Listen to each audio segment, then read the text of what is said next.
Hey, language learners, welcome back to the channel. I recently made a post on Reddit that got some good feedback from people, and so I wanted to make this video today as a reaction video and highlight their replies to me and their stories, which I think are really cool. So I made this post. It was called Little Happenings That Remind You You've Come a Long Way. And I wanted people to try to hone in on the little things that happen in their life that remind them that they have, in fact, made great progress. So my story was the other day, a security guard who works at a booth operating a bar gate asked me several questions in rapid succession, and I was able to handle them all. Traffic was a bit busy at the time, so I had to listen and answer quickly, but I succeeded, and I went on my way thinking, that was pretty cool. I've come a long way.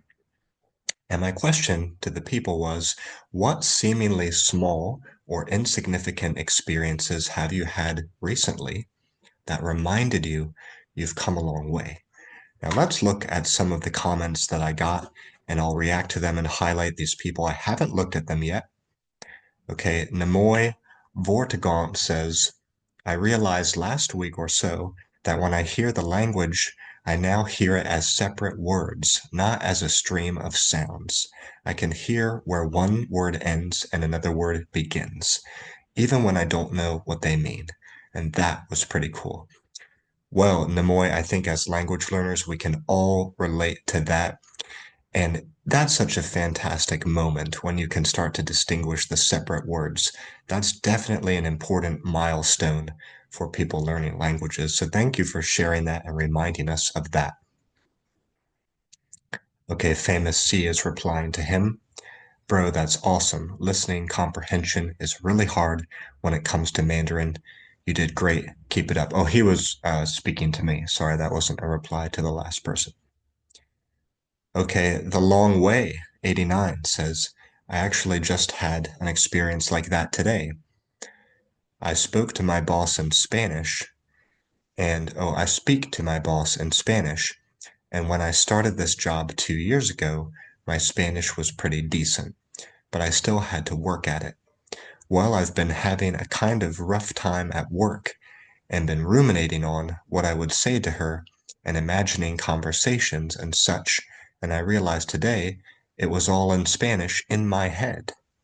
I mean, it sucks to have stress-induced negative ruminations, but the fact that they're in Spanish made me go, oh wow, my Spanish is getting really good actually.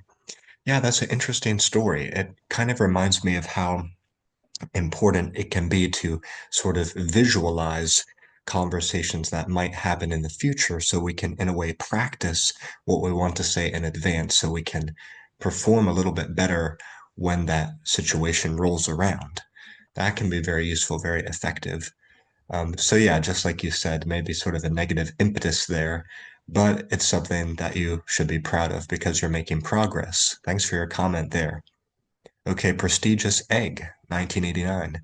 Sometimes I feel like my Arabic sucks, but when I'm at work and I see my coworker struggling to communicate with a student using Google Translate, and I'm able to come help out, even in my broken Arabic, it feels great.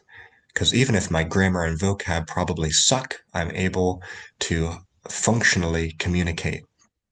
Okay, I really like your comment there because I can relate.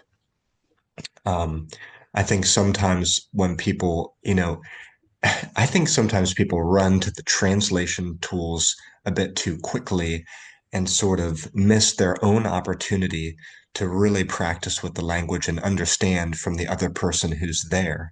Sometimes the tools are, they're a bit of a shortcut to our true language learning development. So yeah, even though you might be struggling, you're helping them with skills that are already hard won, for yourself and hopefully inspiring them to do the same. And going back to my story, like the traffic was busy at that bar gate, and it's not like I'm going to take out my phone to translate the guy there. So sometimes too, there's those moments where if you really know language well, you can help on the spot, and you don't need, you might not have the chance to even go to those online tools sometimes. But even if you could, it might sort of bog down the situation that you're in. So that's cool of you to be able to help them out in that way, Prestigious Egg. Keep on it. Der polyglot. So I'm laughing at your name there. I guess I don't know. Your name might be Paul, so kind of a play on words there. Cool name. Okay, good job. He says sounds pretty big to me, actually. Yeah, Paul, I like to call them like little big wins or big little wins because they're small in a way, but they're big in other ways if we sort of magnify what they mean and how far we've come. They are kind of big, so thank you for saying that. He says, to give an example that hasn't been mentioned yet, re-watching a series or movie or rereading something and thinking, wow, this is way easier than the last time. That's cool. Yeah. Coming back to something which was really difficult before and being able to handle it with ease.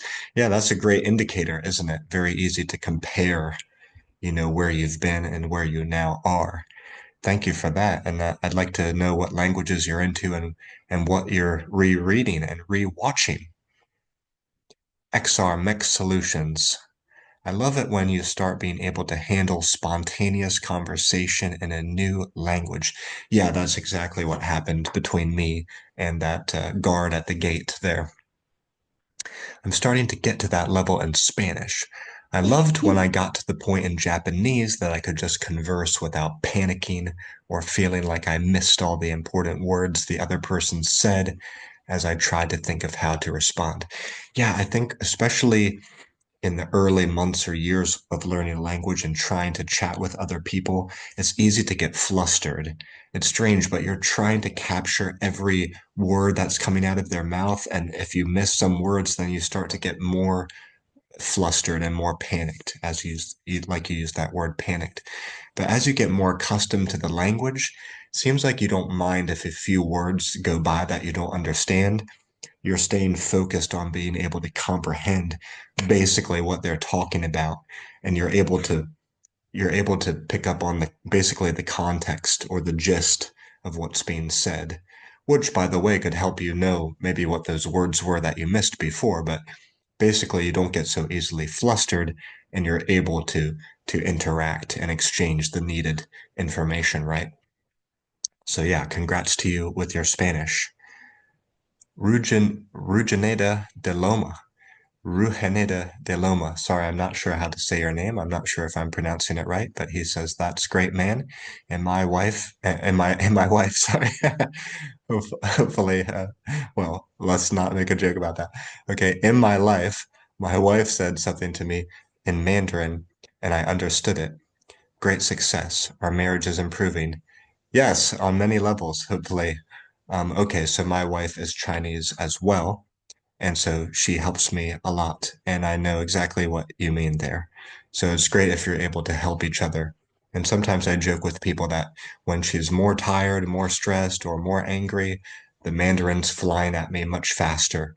But if I can pay attention and be patient, I can learn really great stuff. Her English is much better than my Chinese, so we tend to use English more. But it's great when you have a partner like that who's committed to learning your target language and vice versa. You can make progress all the more easily. JJ Cookie Monster. The textbook from my past French class is now easy to me. My professor used to say I was too behind.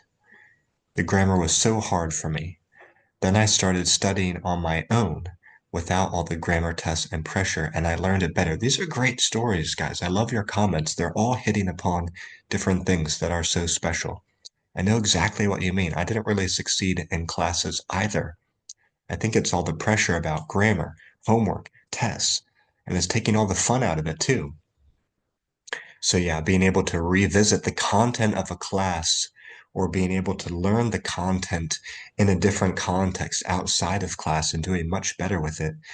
Yeah, that what you said really resonates with me. And I think it's so important to have those experiences to remind ourselves we really can learn these languages, right? It just like, yeah, different contexts, you can see yourself in a whole new light. So congratulations to you, JJ Cookie Monster. And the last one, Vikungen, maybe, or Vikungen. These are interesting usernames you all have. He says, good job. This week I was able to reschedule a canceled flight at the airport, all in Korean. Woo. That sounds like a very, that is a real world situation right there.